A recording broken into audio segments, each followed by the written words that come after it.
as we move forward with all the future of global warming and all the things that are talking about environmental impact. There's so much of it that's going to be driven by genetics. One of the projects I'm working on is to look for associations between bits of DNA that we have and various things like, will we get a disease? Will we not get a disease? Will a drug work well for us? Will a drug not work well for us? Big science, big data have always been very interesting.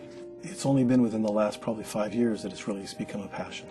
When I hear big data, I think of hundreds of thousands of individuals and the DNA for those individuals comprising billions of bits of information. Here at Microsoft Research, we're not only developing these algorithms to analyze this massive amount of data, but we also have the infrastructure to do the computations that would ordinarily take years in just a few hours. FaST-LMM is a new algorithm that we produced last year. When we run a genome association study, we have to run lots and lots and lots of comparisons. We use data from the Wellcome Trust study of the British population, which encompassed 7 diseases: bipolar disease, coronary artery disease, hypertension, Crohn's disease, rheumatoid arthritis, and type 1 and type 2 diabetes.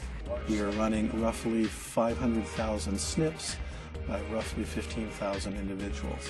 And that's a huge matrix. So we have 62 million SNP pairs by 15,000 people we want to do the analysis on. We can then send all the information out into the cloud. We can run on 27,000 CPUs, and then we can have the results.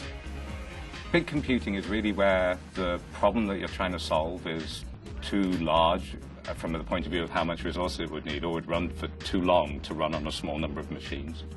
Here we have 4 HPC head nodes, which we've set up with 16,000 cores each. I'm typing in my parametric sweep job. They've shown up in the HPC scheduler, and it's now scheduling the Azure nodes.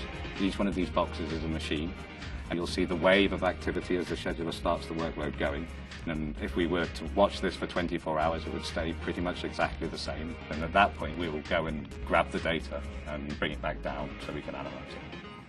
This project needed us to do about 125 compute years of work, and we wanted to get that work done in about 3 days. And just dividing that out, you need a lot of resources to do that. We are taking on the challenge of taking what would be traditional high-performance computing, one of the hardest workloads to move to the cloud, and moving it to the cloud. With this new huge amount of data that's coming online, we're now able to find connections between our DNA and who we are that we could never find before. When I think about what I do and how it affects my kids in the future, it's astounding, because I think computation and biology are moving forward together. We're gathering biological data at just exponential rates. The computer is helping us understand and gather data. So this is stuff that without both the improvements in the algorithms that the Microsoft research guys have come up with and the ability for us to provide the tens to hundreds of thousands of cores, have been infeasible.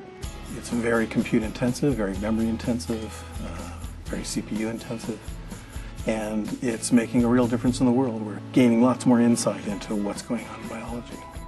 Just about every day you turn on the radio and you hear about some new discovery about a gene that's associated with a form of cancer, or a gene that's associated with some favorable reaction to a drug.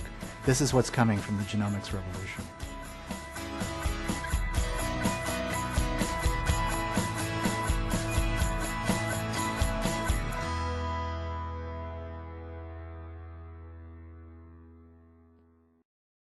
Each year, Microsoft Research hosts hundreds of influential speakers from around the world, including leading scientists, renowned experts in technology, book authors, and leading academics, and makes videos of these lectures freely available.